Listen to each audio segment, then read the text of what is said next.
Okay, so I just read the chapter of Bleach 526 that I've been waiting 2 weeks to read.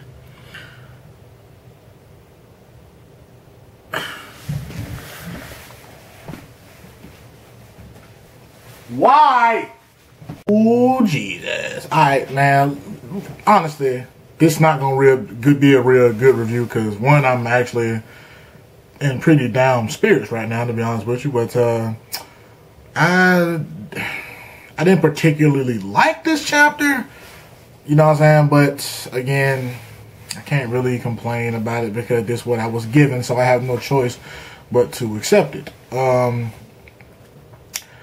can't even really go into full detail about it because it was just more of slashing panels, you know what I mean? It was just slash, slash, slash, and fighting all that shit. And I've read both translations and they both fucked up, you know, so I can't even really get into that much detail about it. But let's just go ahead and get into this review. Chapter starts off with Unohana saying that, oh, you thought I was dead. You've gone soft, I'm not dead. And, you know, you see a little slash mark on her side and she heals herself. And then she activates a Bankai, and this is mistake number 1 in this chapter because it just says Minazuki, and we all know that that's a Shikai's name. So it should have been Minazuki ...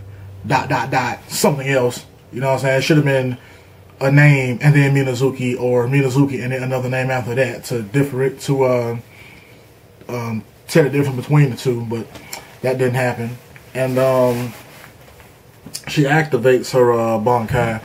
And this is where some of the confusion came in at because it wasn't clear what her Bankai did. I think I know what it did. I think I know what the power of that Bankai is because of the later dialogue. There was some speculation that the Bankai was something to do with like manipulation as far as the senses go, because, you know, Kenpachi in this chapter said he felt like he was in a dream, and people thought it was on some Aizen type of shit. But that's not what I think. I think that her Bankai, because she activates it and her sword just turns into like blood, pretty much. It just turns like into like blood. It's blood all over the place. And I think what her Bankai does is that it dissolves and breaks down things. It breaks things down on like a molecular level or whatever as it touches it, including her. Because she was slashing at Kenpachi and she... You know, he became like a skeleton, and also because she's slashing, they have, you know, blood splatter, which is hitting her as well, and she's dissolving away as well.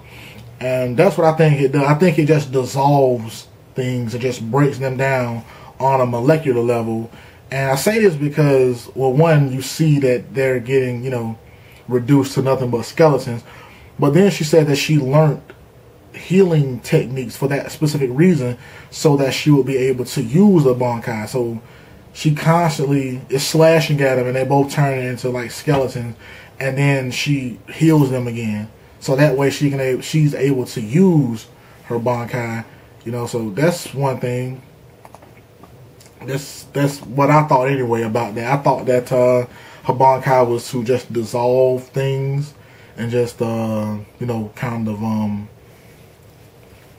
break things down, which in a way, which in itself is kind of referring back to the healing process thing, because traditionally like medicine women or whatever, especially in like the feudal era of Japan, they would infuse poisons in their bodies or whatever to like get rid of blood disease. So poisons back in the day would be used to heal in a way, but it's still deadly if used in the wrong way. So this is kind of a throwback to that, because the blood of this sword is kind of used like a poison because it's dissolving things around it, you know. So that's my take on that particular part anyway.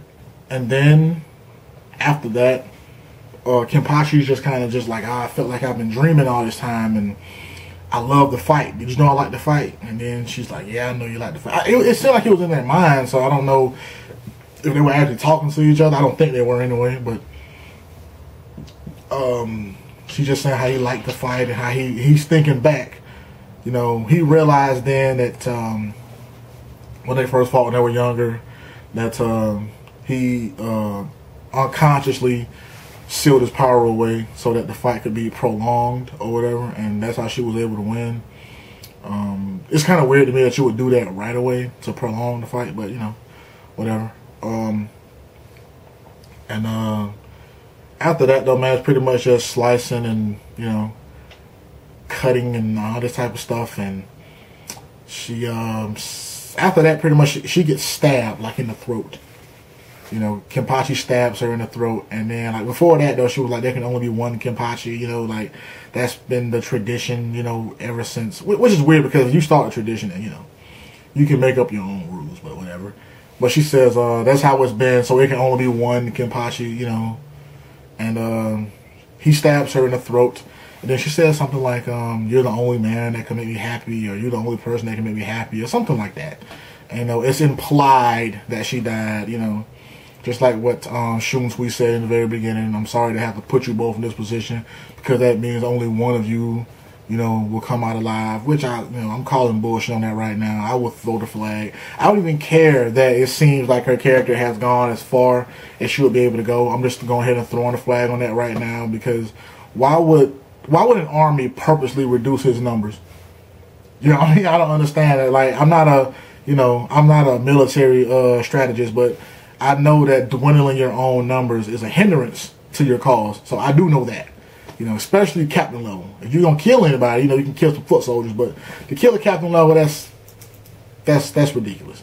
That would be like the U.S. Army just wiping out every general and colonel. Why would you do that? They lead battalions and squads. Why would you wipe out the top guys? It doesn't make sense. So I'm calling BS right now. I think this is the end of her Kenpachi personality. You know what I'm saying? Yachiru Unohana might be gone for good, but Retsu Unohana may still be with us.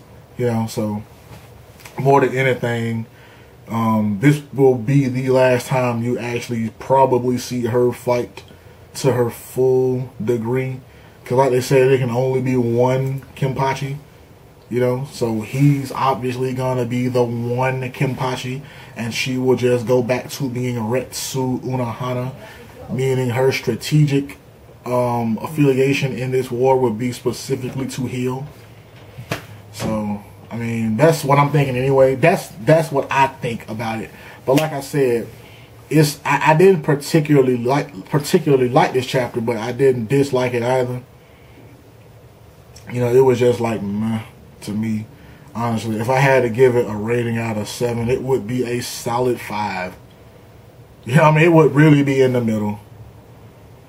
Did I say out of 7? If I had to give it something out of 10, it would be a 5. I mean, I guess I kind of went into it with the wrong mind anyway, because, you know, like I said, I'm just kind of in bad spirits. But I calmed down, and I read it again, and I was like, nope, still don't like it. I still didn't like it, you know, so. This is it for me, man. And don't take this bad, Bleach fans. You know what I'm saying? I'm a fan of Bleach, and I feel like because I'm a fan of it, I can criticize it. You know, if you truly are a fan of something, you can criticize it. You can pick out the flaws in it and still like it. You know, I'm a huge fan of Eminem. I hated the Recovery album with the passion. I bought it, and I listened to it, and I have not listened to it since because I did not like that album. Compared to his previous albums, that album fucking sucked. It sucked. To me anyway. I didn't like it. And I'm a fan of Eminem. I did not like it. I am a fan of Tupac Shakur. I did not like Pac's life at all. Thought it was trash. Threw it away. I threw it away. I am a fan of Shakespeare also. But this particular story, The Taming of the Shrew, I hate it. I hate it. It tries to be funny. It's not funny. I hate it. Shakespeare should have took this one and used it as toilet paper because that's what I'm going to do with it after I'm done reading it. I did not like this. The Taming of the Shrew was probably one of the worst Shakespeare stories I have ever had the displeasure of gracing with my eyes. But like I said, that's it for me, man. I thought the Naruto chapter was worse in a way. I get into that when I do the Naruto review, and I'm going to explain why. But this is it for me, man. You could, man, give this video a thumbs up. Probably not, because I said I didn't like this chapter. But leave some comments, man. Let me know what you thought about her Bankai. Let me know what you think it does. Let me know what you think about her dying. Is she dead? What is her role going to be from now on, man? If you could, push that subscribe button. Tell your friends about me, man. We can go ahead and get a rapport going on. You know, drop some comments below, and see you guys later.